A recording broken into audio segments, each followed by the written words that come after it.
여러분 안녕하십니까. 저는 여러분에게 예수 그리스도의 복음을 전파하고 있는 예수제자교회 박정혜 선교사입니다. 오늘 하나님께서 우리에게 주시는 말씀은 신약성경 요한일서 2장 15절부터 17절까지의 말씀입니다. 신약성경 요한일서 2장 15절부터 17절까지의 말씀입니다. 제가 읽도록 하겠습니다. 이 세상이나 세상에 있는 것들을 사랑하지 말라. 누구든지 세상을 사랑하면 아버지의 사랑이 그 안에 있지 아니하니 이는 세상에 있는 모든 것이 육신의 정욕과 안목의 정욕과 이생의 자랑이니 다 아버지께로부터 온 것이 아니요 세상으로부터 온 것이라. 이 세상도 그 정욕도 지나가되 오직 하나님의 뜻을 행하는 자는 영원히 거하느니라. 아멘. 네, 기도하겠습니다. 거룩하신 주님 감사합니다. 우리가 죄악을 버리고 주님께 돌아가기를 간절히 원합니다.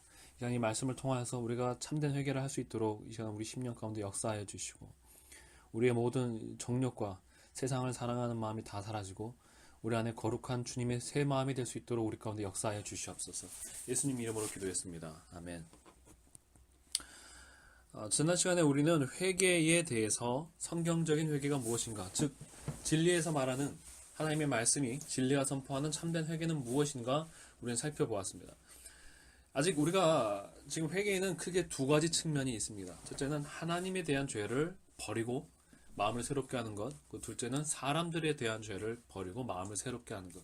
크게 이 두 가지를 볼 수 있습니다. 왜냐하면 구약의 율법의 가장 큰 두 계명이 결국 하나님에 대한 것과 사람에 대한 것이기 때문이고, 또 예수님께서도 결국에는 가장 큰 계명을 하나님과 예수님을 믿고 따라가는 것과 또 다른 사람들에 대한 것, 이 두 가지를 신구약 모두 동일하게 계속 주시고 있기 때문에 진리가 선포하는 것은, 하나님이 말씀하시는 것은 결국에는 우리가 회개해야 된다면은 이 두 가지 영역에서의 죄를 회개하라는 말씀이라는 것을 우리 다시 한번 확인해야 됩니다.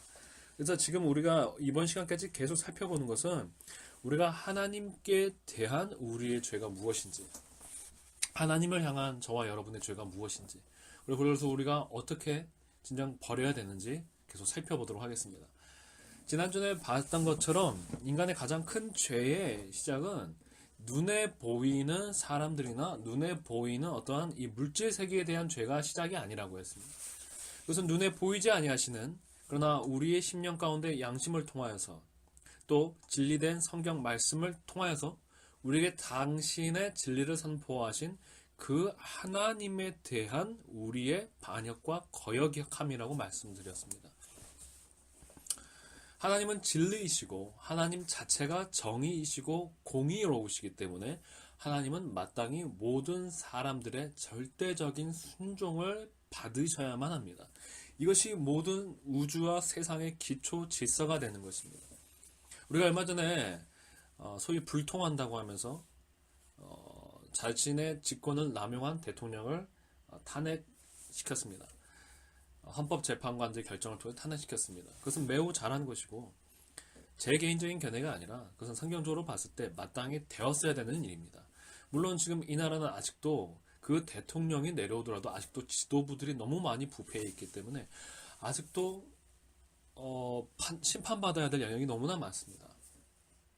또한 우리가 그것은 최소한의 이 땅의 정의를 봤을 때에도 그 정도고, 만약에 성경에 하나님의 이 마음으로 하나님의 기준으로 진리의 기준으로 이 땅을 본다면 단순히 지도부층뿐만 아니라 저와 여러분까지, 즉 모든 시민들까지도 하나님 앞에 마땅히 지금 심판받아야 할 말세의 때입니다.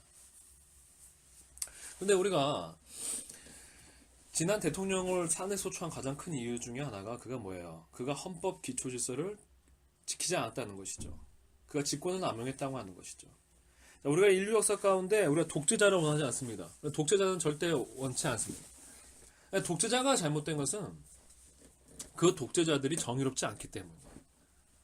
사실상 만약에 그가 독재자일지라도 그가 정말 정의롭고 참된 진리만 선포한다면 그것이 민주주의보다 나은 것이죠. 우리에게 한 왕이 있는데 그 왕이 절대 선만을 행하고 절대적으로 자신의 욕심을 구하지 아니하고 절대적으로 진리와 정의와 참된 선과 사랑을 실천한다면 그 왕이 왕위에서 내려와야 할 아무런 이유가 없죠. 그리고 오히려 그 왕 외에 다른 사람들에게는 계속적인 흠이 있고 문제가 있고 아무리 다수의 결정이라도 거기에 문제가 있다면 결국에는 이 완전한 왕의 절대적인 통치가 인류에게 있어서 가장 완전한 통치가 됩니다. 근데 우리가 독재를 거부하는 것은 그런 완전한 인간이 존재하지 않기 때문이죠. 우리가 독재를 거부하는 것은 그런 완전한 왕이 나타날 수가 없기 때문이에요. 누구 외에는요? 우리 주 하나님과 그 아들 예수 그리스도 외에는 없다는 것이죠. 그러나 하나님은 다르단 말이에요.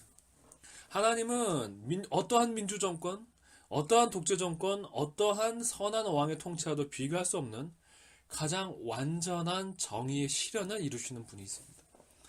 하나님은 자신의 욕심을 가지고 있지도 않아요. 하나님은 거룩하시기 때문에 진정한 사랑 그 자체이시기 때문에 하나님은 자신의 욕심을 위해서 일하시지 않으세요. 하나님은 아예 육신이 없으시잖아요. 그러니까 자기가 돌볼 육신도 없어요. 하나님은 영이시기 때문에. 우리 주 예수님은 육신을 가지고 계시지만 예수님도 그 육신은 이미 십자가에 죽으셨고 더 이상 물리 법칙에 의존하지 않는 완전한 육체를 받으셨어요. 그 예수님은 이 땅에서 그 우리의 불완전한 죄성이 있는 육신을 가지실 때도 자신을 위해서 살지 않으셨고 부활하신 다음엔 더더욱 오직 당신의 아버지 하나님의 뜻과 또 우리의 구원을 위해서 사시는 분이세요. 그렇기 때문에 우리는 하나님과 그 아들 예수 그리스도에게 영원한 통치가 있음을 우리는 선포하는 것입니다. 심지어 우리는 그분의 피조물들이에요. 그분은 우리에게 무한한 은혜를 주셨어요. 지금도 여러분의 생명과 여러분의 모든 호흡은 그분으로부터 나오고 있어요. 부모는 우리에게 육신을 주었지만 부모에게 그 DNA를 주고 인류 자체를 창조하신 분은 하나님이에요. 부모님은 우리의 DNA 중에 자신의 DNA 중에 무엇을 유전시켜 줄 것일까 어떤 것도 결정하지 못해요. 남성과 여성도 결정하지 못했어요. 여러분의 어떠한 특성도 자신의 DNA를 통해서 물려주지만 어떠한 것도 자신이 결정하지 못했어요. 그 결정하는 것은 우연이 아닙니다. 그것은 하나님이십니다. 하나님이 여러분의 육신의 모든 것 하나 부모의 DNA를 창조하신 조상의 DNA를 창조하신 그 하나님이 또한 무엇이 유전될까까지도 하나님이 결정하신 것이에요. 그리고 여러분의 영혼을 보세요.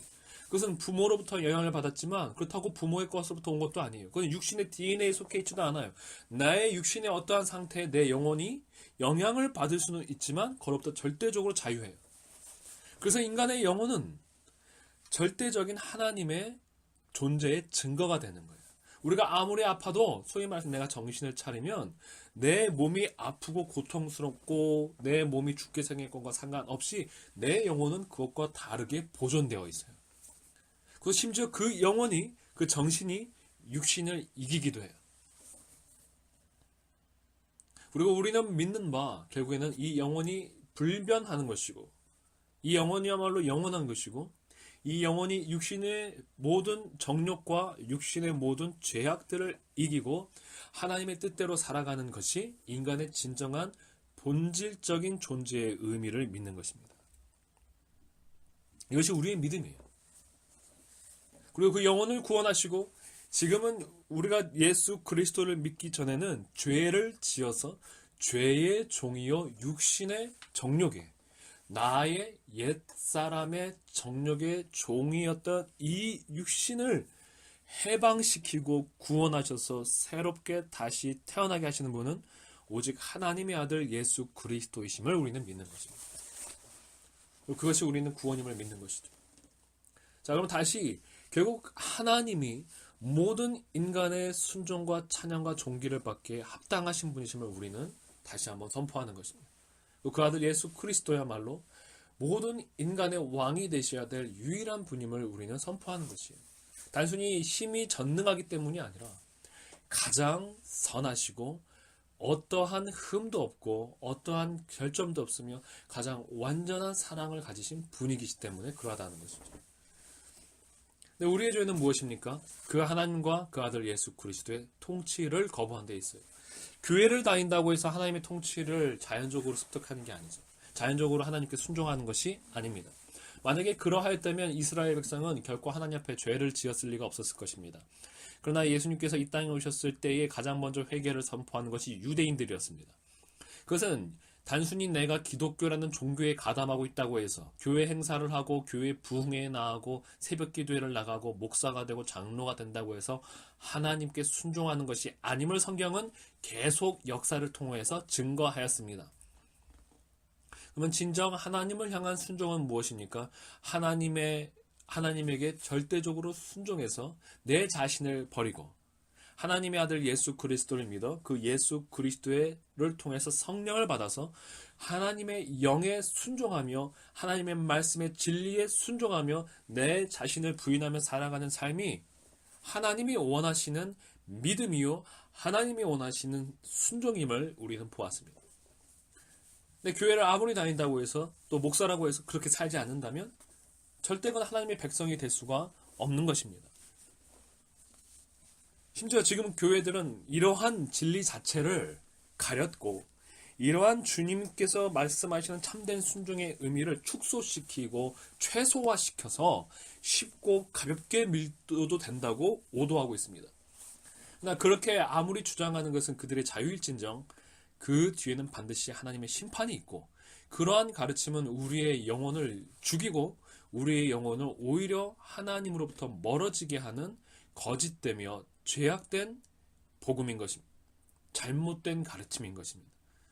그것은 사도 바울이 경고한 바 우리가 선포한 이 복음과 다른 어떠한 복음을 누군가 선포하면 그가 천사라 할지라도 저주를 받았다고 사도 바울이 말씀하였는데 그 엄중한 말씀에 경고한 것처럼 주님께서 말씀하신 믿음과 순종을 가려버린 복음은 저주가 기다리고 있는 복음인 것입니다. 자, 그러면 여러분, 우리가 오늘 하나님께 회개하며 우리의 죄악을 버리고 우리의 옛사람을 버리고 어떤 우리의 육신적인 내 자신이 통치하던 내 옛 생활을 버리고 하나님께 돌아가는데 반드시 필연적인 것이 무엇인지 오늘 우리는 말씀에서 보고자 합니다. 회개는 내 옛사람을 버리는 것입니다. 내 옛 사고방식, 내 옛 마음, 내 옛 감정, 나의 옛 정체성, 나의 옛 자랑들, 나의 옛 소망들, 나의 옛 정욕들을 다 버리고 나가는 것입니다. 근데 그 나의 옛사람에는 단순히 나라는 사람만 관련되어 있지는 않아요. 인간은 태어날 때부터 이 세상이라는 곳에 태어납니다. 인간은 절대적으로 세상에 속한 자로 태어납니다. 이것이 요한 복음에서도 처음에 말씀하는 것입니다. 사람의 뜻과 사람의 욕정에 따라서 태어난 자, 육정에 의해서 태어난 자. 그것이 인간의 정의죠. 물론 하나님께서 우리에게 생명과 영혼을 공급하셨을지라도 인간이 타락한 뒤부터 인간은 창세기에서 뭐라고 했어요? 그들이 육이 될지라 그랬어요. 그들이 육이 될지라, 육신이 될지라 그랬어요. 육신이 된 이 인간은 하나님께 속하지 아니하고 비록 하나님으로부터 생명을 이어받았고 하나님으로부터 그 영혼을 불면의 영혼을 받았지만 그 영혼과 육신 그 모두가 이 땅의 죄악과 이 세상에 속했다는 거죠. 자, 그렇다면 우리는 회개에 있어서 하나님을 향한 예수 그리스도를 향한 우리가 순종의 결단의 그 첫 시작에 그리고 매일매일의 삶에 무엇이 반드시 수반되어야 하냐 하면 바로 이 육신된 인간들이 만들어 놓은 이 육신적 세상으로부터 나를 단절시키고 어디로 방향을 돌리는 것입니까? 영이신 하나님과 그의 아들 우리 주 예수 그리스도의 나라로 내 삶의 모든 방향을 돌리는 것이에요. 세상을 버리는 것입니다. 세상을 버리는 것이에요. 이것이 하나님을 향한 예수님을 향한 회개에 있어서 아주 결정적인 것이에요. 우리가 그 삼복음서에 공관복음서에 등장하는 이른바 공관복음서죠. 저는 그 말을 좋아하지 않습니다. 어쨌든 그 공관복음서에 등장하는 그 부자 청년의 이야기를 보면은 그가 예수님께 나와서 이렇게 물었습니다. 내가 어떻게 하면 영생을 얻으리까? 그랬더니 예수님께서 계명을 지켜라고 말씀하셨어요. 그랬더니 그가 10계명을 다 말하면서 나는 이러한 계명을 다 지켰다라고 말했죠. 그때 예수님이 근데 뭐라고 했어요? 너에게 한 가지 부족한 것이 있으니 라고 말씀하셨어요. 그리고 예수님이 뭐라고 말씀하셨습니까? 네 소유를 모두 팔아 가난한 자들에게 주고 너는 나를 따르라 라고 말씀하셨어요. 예수님께서 계속 복음서에서 말씀하신 것들이 무엇이에요? 누구든지 나를 따른 자는 자기를 부인하고 자기의 소유를 팔아 가난한 자들에게 나눠주고 자기 십자가를 지고 나를 따르라 그랬어요. 예수님을 따르려면 절대적으로 나를 부인해야 돼요. 그 나를 부인하는 나에는 바로 세상에 대한 나를 단절시키는 것을 의미해요. 예수님은, 그리고 그 모범을 보인 것은 예수님이에요. 예수님은 심지어 자신의 혈족들마저도 그들이 영적인 믿음을 가지고 있지 않을 때는 거기서 등을 돌렸어요. 네, 등을 돌리셨어요. 예수님은 이 땅의 모든 부귀, 영화와 명예와 권력과 이 땅의 쾌락과 이 땅의 문화와 이 땅의 모든 가치관에서부터 등을 돌리시고 하나님께로만 자신을 향하셨어요. 이것이 세례요, 이것이 침례의 의미입니다. 이것이 회개의 의미입니다. 회개는 세상으로부터 이제는 완전한 영향력을 끊어내는 것입니다. 그러면 지금 왜 회개의 변질이라는 오늘 우리가 그 두 번째 시간 안에 이 말씀을 전하고 있습니까? 지금 교회가 그리스도인들에게 이 회개의 본질을 제대로 가르치질 않는다는 데 있어요. 도리어 교회는 세상 사람한테 예수님 믿어서 세상에서 복받아라고 말합니다. 세상의 여러 가지 정치, 경제, 사회, 문화, 연애, 심지어 대중문화의 영역에서 여러분이 성공을 하면 하나님이 영광을 받는다고 말합니다. 그러나 예수님은 전혀 다르게 말씀하셨어요. 예수님은 세상의 왕이었던 빌라도 앞에서 내 나라는 이 땅에 속하지 아니하였다라고 말씀하셨습니다. 예수님에게 바리새인들이 서기관들이었나 바리새인들이었나 정확히 기억이 안 납니다만 그들이 그 동전을 가지고 예수님께 찾아와서 이 세금을 누구한테 우리가 세금을 누구한테 바쳐야 되냐고 말할 때 예수님이 동전을 가져와라 그래서 뭐라고 말씀하셨어요? 하나님의 것은 하나님에게, 시저의 것은 가이사의 것은 가이사에게 주라라고 말씀하셨어요. 이 땅의 것은 하나님에게 속한 것이 아니란 말이죠. 이 땅에 속한 것은 그냥 가이사에게 줘버리라는 거예요. 여러분, 하나님의 나라는 이 땅에 속하지 않았어요. 이게 예수님의 가르침이에요. 그래서 예수님께서 빌라도에게 내 나라가 이 땅에 속하였다면 그 이 땅 종들이 와서 지금 싸웠으려니와 내 나라가 이 땅에 속하지 아니하였다라고 주님은 말씀하셨어요. 주님의 나라는 하나님의 나라는 하늘에 속한 것이고 하나님에 속한 것이고 그것은 성령을 통해서 우리 안에 임하는 것입니다.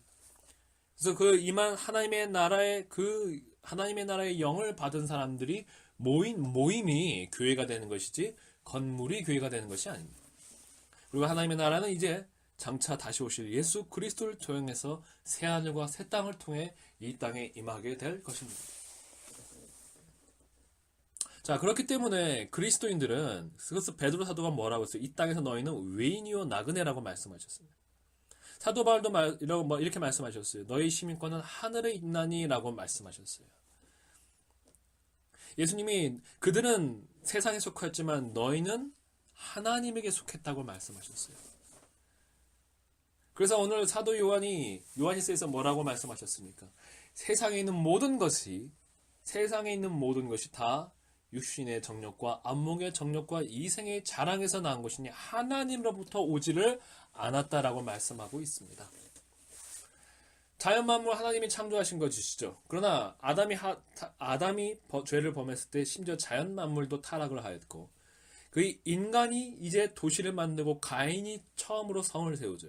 인간이 도시를 만들고 인간이 만들어놓은 모든 정치, 경제, 문화는 하나님으로부터 온 것이 아니요 인간의 정욕과 인간의 자신이 만들어낸 소망과 자신의 야망을 통해서 만들어졌다는 것이에요. 그렇기 때문에 선한 것은 아무것도 없습니다. 그래서 세상의 모든 것이 악하다고 성경은 증거하고 있습니다.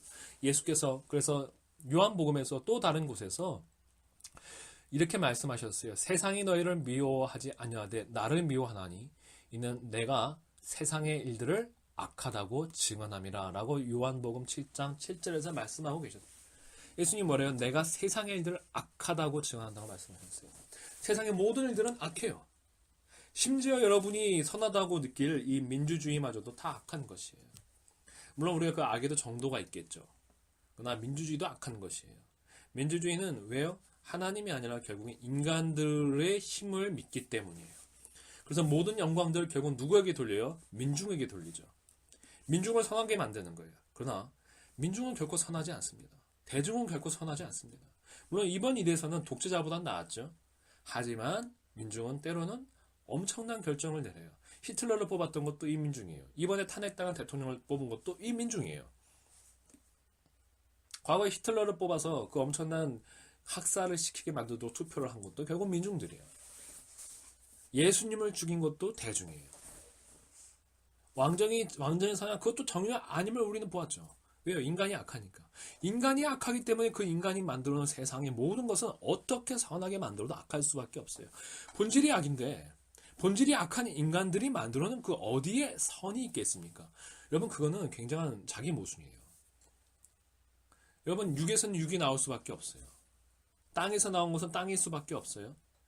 근데 그 땅이 약한데 그 육이 약한데 어떻게 선하게 나올 수가 있겠습니까? 오직 선한 것은 예수님께 속한 예수님에게만 예수님의 아버지이신 우리 하나님에게만 속한 것이에요.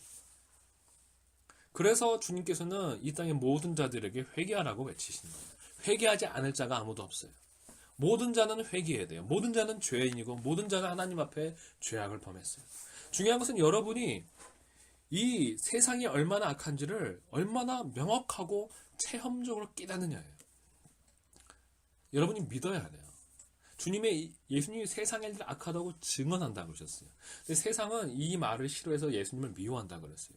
사실 여러분이 교회를 아무리 오래 다녔어도 지금 교회는 세상이 전부가 다 악하다고 말하지 않죠. 심지어 보면 이번 사건을 보면은 교회들이 심지어 박근혜 전 대통령을 보호하는 일도 벌이지 않습니까?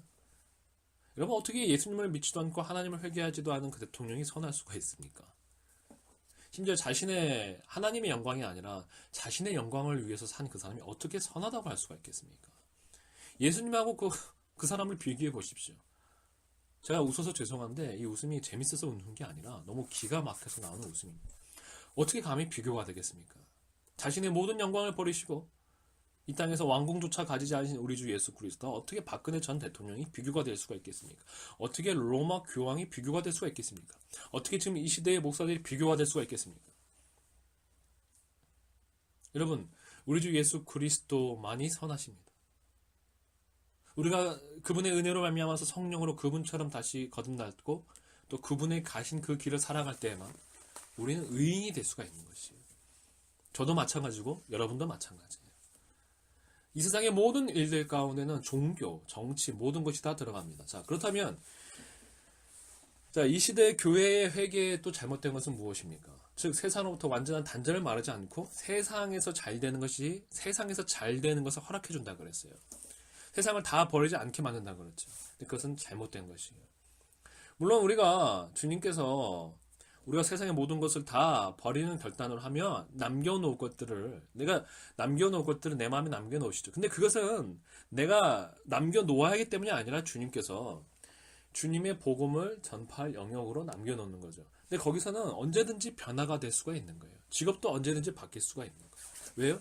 주님을 따른 자들은 그 그물과 심지어 자기 아버지들마저도 자기의 가족들마저도 내려놓고 따라가기로 결심하는 자들이 예수님의 제자요 예수님의 성도들이기 때문에 지금 주님께서 복음의 필요에 의해서 남겨놓은 그런 부분들은 지금 내가 또 보존할 수 있겠죠. 그러나 주님이 또 다시 나를 그곳에서 이동시키시면 믿음으로 순종으로 당연히 이동해 가야 되는 거예요. 아브라함처럼 주님께서 독자 이삭을 주셨지만 내려놔라 그랬죠. 그럼 당연히 내려놨죠. 이게 믿음이에요. 이게 구원 얻는 믿음입니다. 이것이 구원을 얻는 믿음입니다.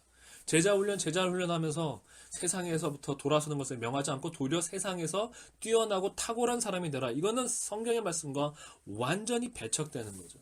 예수님은 제자들이 얼마나 세상에서 낮아지게 될 것을 말씀하셨는지 가장 작은 자라 그랬어요.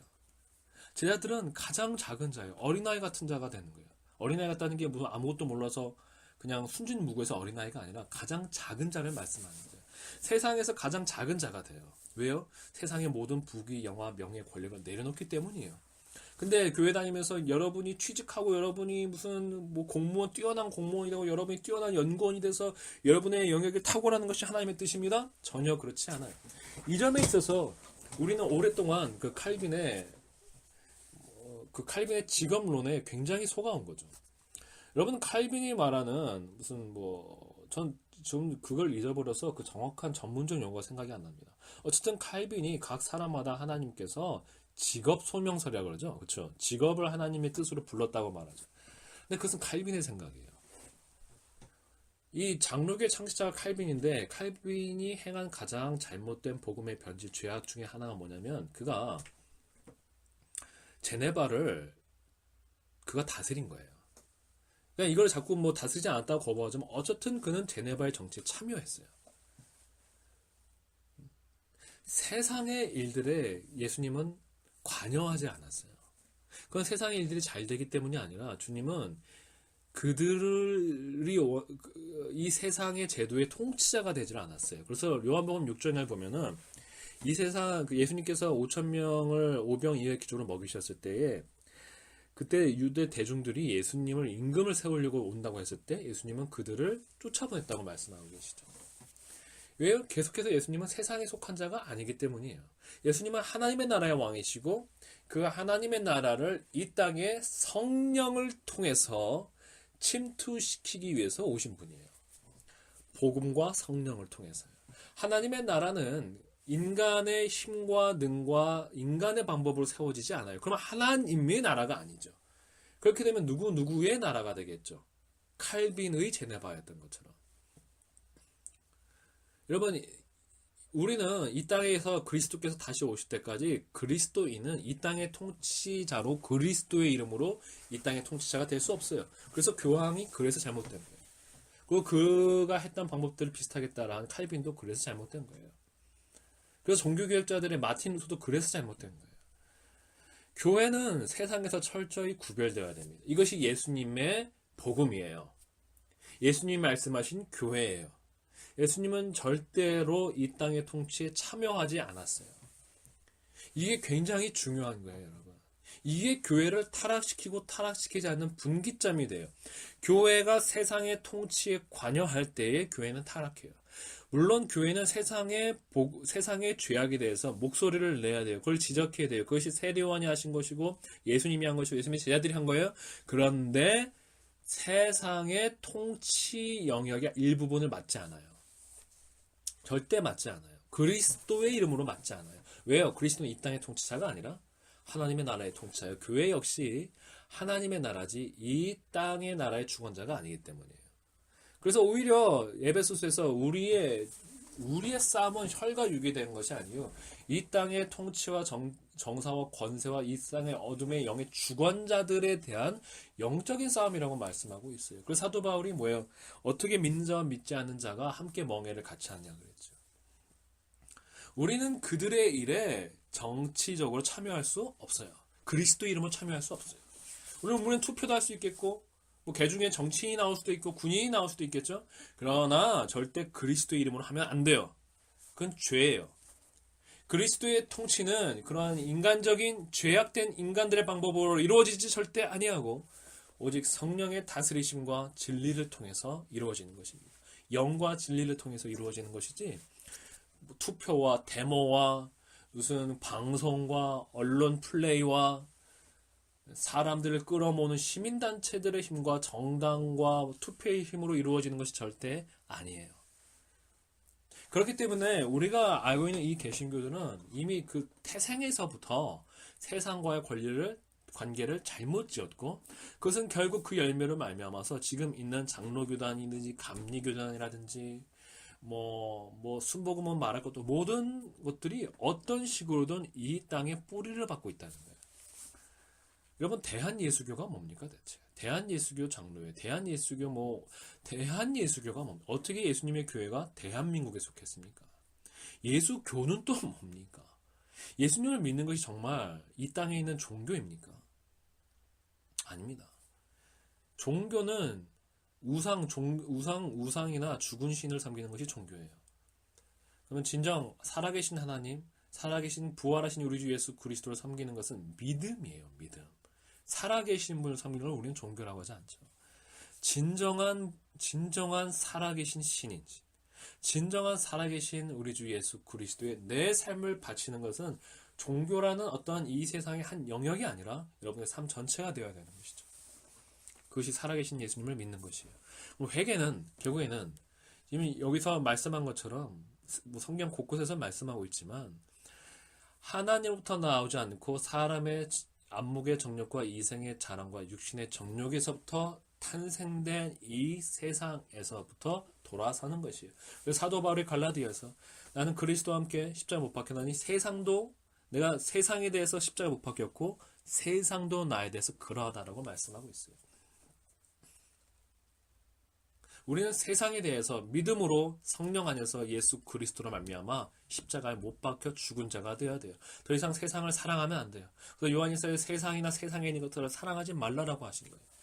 세상은 세상에 있는 모든 정치, 경제, 문화, 모든 시스템과 모든 쾌락은 거룩하신 하나님으로부터 나오지 않았어요. 인간이 만들고 인간이 자신들의 육신을 기쁘게 하고 자신들의 쾌락을 만족시키고 자신들의 명예를 만족시키고 자신들의 권력을 유지하고 자신들의 부를 유지하고 자신들의 행복을 위해서 만든 거예요. 바벨탑과 같은 거예요.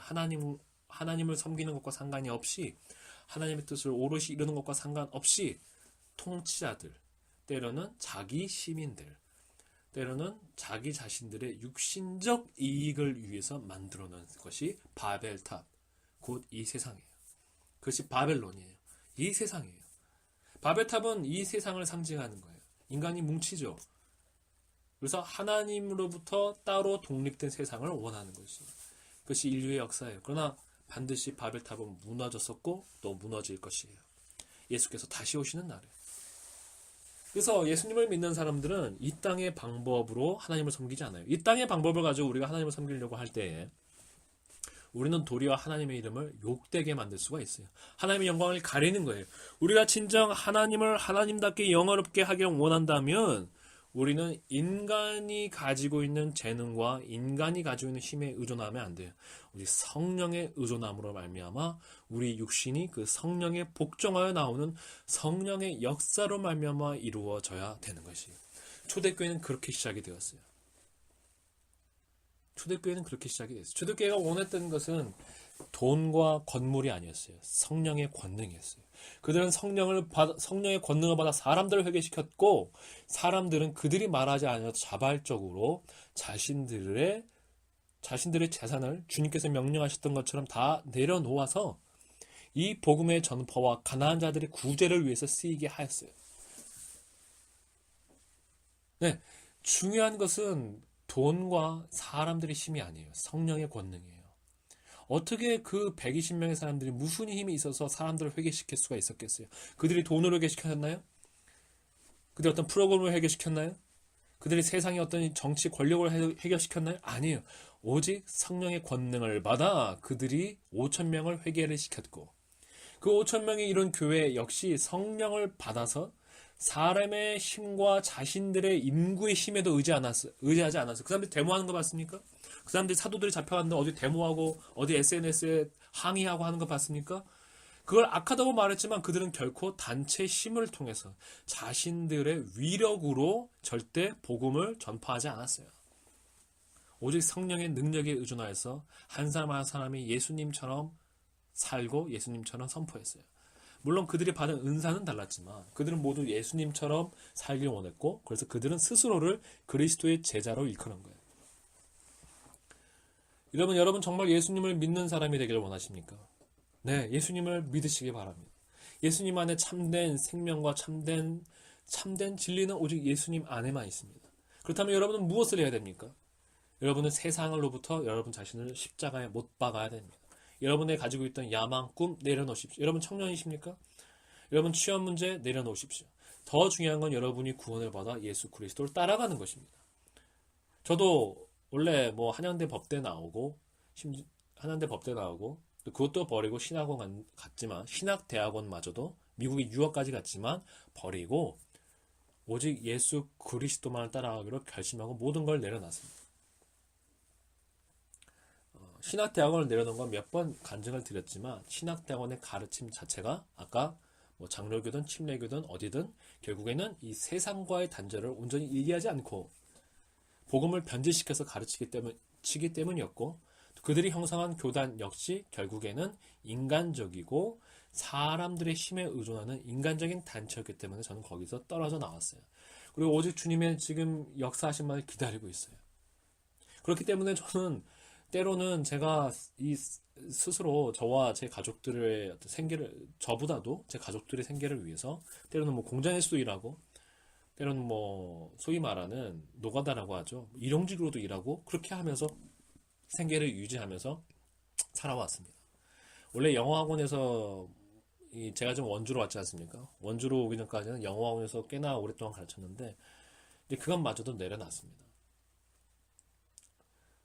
주님께서 그때그때 주시는 대로 공급하심에 따라 살아가기로 결심하고 일용직도 마다하지 않고 있습니다. 여러분, 취업에 그렇게 목숨 걸지 마십시오. 주님의 심판이 임하면 모든 건 다 썩어 없어질 것이고, 여러분이 그렇게 뭐 소위 말해서 뭐라 그럽니까? 뭐 천국 직업이라고 말하죠. 농담 삼아서 말하는 공무원들, 뭐 공무원분들이나 아니면 대기업분들 이렇게 말하지만 그것도 모두 다 사라질 거예요. 그것도 세상이죠. 그건 주님께 속한 게 아니잖아요. 여러분, 공무원이 주님께 속했습니까? 그러면 우리나라가 왜 이렇게 했습니까? 여러분, 대기업이 주님께 속했습니까? 그러면 어떻게 우리나라가 이렇게 했습니까? 주님께 속하지 않았어요. 그건 세상에 속한 거예요. 이 당시에 왕들이 세상에 속했던 것처럼 세상의 임금은 사단이에요. 그래서 요한일서에서도 세상의 임금을 사단이, 악한 자가 세상을 다스리고 있다고 말씀하고 있어요.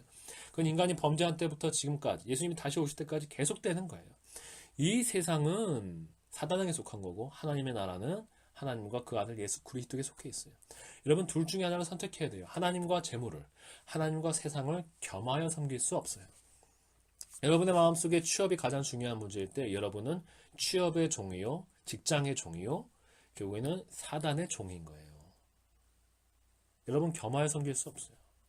여러분은 예수 그리스도를 여러분의 생명이요, 여러분의 모든 주인으로 섬겨야 돼요. 그럼 때로는 주님께서 정말 너 취업하지 말고 너 그냥 일용주로 살면서 나 섬겨라 해도 그럴 수 있어야 돼요.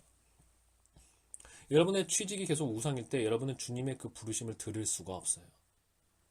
여러분을 위해서 결혼이 제일 우상일 때 여러분 주님의 그 부르심을 깨달을 수 없어요.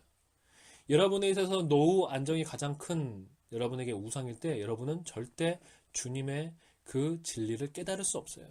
여러분에게 자식 교육이 제일 우선일 때, 여러분에게 자식들 안정시키는 게 제일 우선일 때 우리는 결코 주님의 진리를 깨달을 수 없어요. 모든 것을 다 내려놓고 우리 모든 인류의 구원자이시며 모든 인류에게 하나님의 나라를 가져오실 주 예수 그리스도를 바라보고 오늘 말씀하신 바 세상이 악하다는 주님의 말씀을 믿어야 돼요.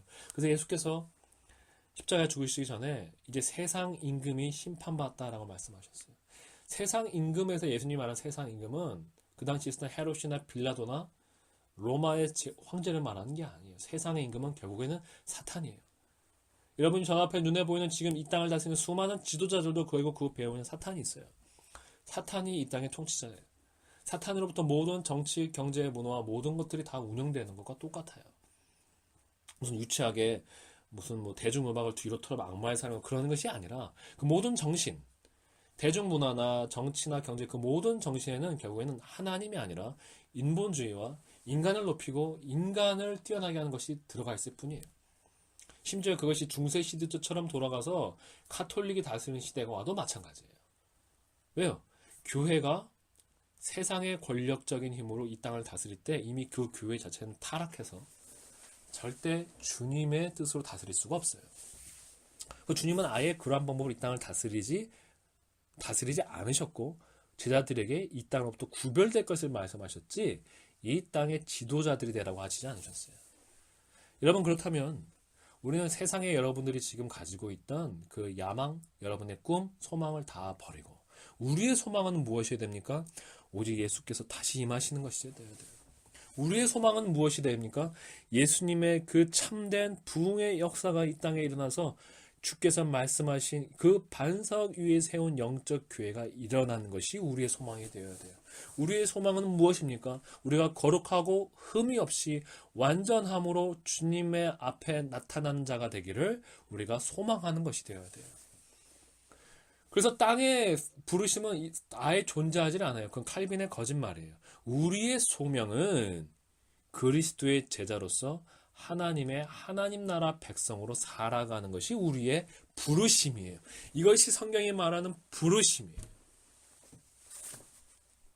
네, 주님께서 우리를 부르실 때 어떤 상태로 있었던지 주님의 특별한 말씀이 없으셨다면 물론 그 상태에 있을 수는 있겠죠. 그러나 우리의 부르심은 주님을 향한 그리스도를 향한 부르심이고 우리는 그때는 모든 것을 다 버리고 주님 앞에 나아가는 거예요. 그러면 주님께서 우리에게 갈 바를 인도하실 것이에요. 갈 바를 먼저 알고 주님께 따라가려고 하지 마시고 주님 내가 모든 것을 다 버릴지라도 주님께 따라가겠습니다 라고 주님 앞에 나아갈 때 먼저 주님이 여러분의 영혼을 변화시키시고 구체적인 여러분의 삶을 갈 바를 알게 하실 거예요. 그럼 그것이 어디든 땅끝이건 어떠한 위치건 우리는 갈 수 있어야 돼요. 누구를 위해서? 우리를 위해서가 아니라 오직 우리 주 예수 그리스도의 그 복음과 주님의 거룩한 교회 위해서 그렇게 해야 되는 것이죠. 자, 그럼 오늘 다시 한번 우리는 지금 현대 기독교가 얼마나 회개의 이 본질적인 요소를 버리고 있는지를 보았습니다. 교회는 회개해야 됩니다. 교회는 다시 이 성경의 진리로 돌아와서 예수님처럼 살기를 사모하고 예수님의 제자들처럼 살기를 사모하고 그분의 가르치심에 우리는 절대적으로 순종해야 돼요. 그분의 가르치심을 여러분의 육신적인 머리로 회전시켜서 여러분에게 걸맞게 해석한다면서 말씀을 변질시키지 말고 논리를 쓰고 철학을 집어들어서 주님의 말씀을 신학이라는 포장대로 왜곡시키지 말고 말씀은 말씀 그 자체로 하나님의 말씀이지 우리에게 준 연구 대상이 아니에요. 우리가 믿기 싫으니까 연구해서 변질시키는 거 아닙니까? 우리가 믿고 싶지 않으니까 내 상식에 맞게 그것을 변질시키는 거 아십니까? 변질시켜버리는 거 아닙니까? 그리고 우리는 이걸 신학이라고 말하는 거 아닙니까? 우리는 신학을 믿어야 되는 것이 아니라 칼빈을 믿어야 되는 것이 아니라 우리는 우리 주 예수 그리스도를 믿어야 되는 거예요. 웨슬리를 믿어야 되는 것이 아니라 우리는 우리 주 예수 그리스도와 그 사도들의 그 말씀을 믿어야 되는 거예요. 오늘도 살아하시는 역사하시는 하나님의 말씀이 오늘 아무것도 아닌 제 입술을 통해서 여러분의 역사할 때 여러분에게 정말 순종의 결단을 낼 수 있게 되길 간절히 바랍니다. 여러분 결단하셔야 됩니다. 유튜브 말씀 듣지만 마시고 연락을 주세요. 그래서 함께 주님의 교회를 우리는 세우고 함께 주님의 교회 안에서 교제하고 말씀을 배우고 여러분은 성장해 가셔야 돼요. 저를 위해서가 아니라 여러분이 정말 그리스도의 이 말세에 그리스도의 증언으로 살기 원하신다면 이 말씀을 받아들이시고 믿고 가르침을 받고 함께 나아가셔야 되는 것이죠. 근데 기도하겠습니다. 거룩하신 주님, 참 우리가 세상에 대해서 십자가에 못 박히게 해 주시고 자꾸 우리의 익신적인 생각으로 이 세상에 뭐가 악합니까? 이 세상에 그래도 선한 게 있지 않겠습니까? 라며 세상의 편에 서지 아니하게 해주시고 우리가 우주 예수 그리스도의 증언하심을 받아 세상의 악함을 사도 요한과 사도 바울과 사도 베드로와 사도 야고보의 모든 자들의 증언을 받아 우리가 이 세상과 결탁하지 아니하고 우리가 이 가인과 이 뱀이 세운 사단이 세운 이 세상의 왕국에 결탁하지 아니하고 우리가 하나님의 나라 백성으로 살아가게 하여 주시옵소서. 모든 말씀 우리 주 예수 그리스도로 간절히 기도했습니다. 아멘.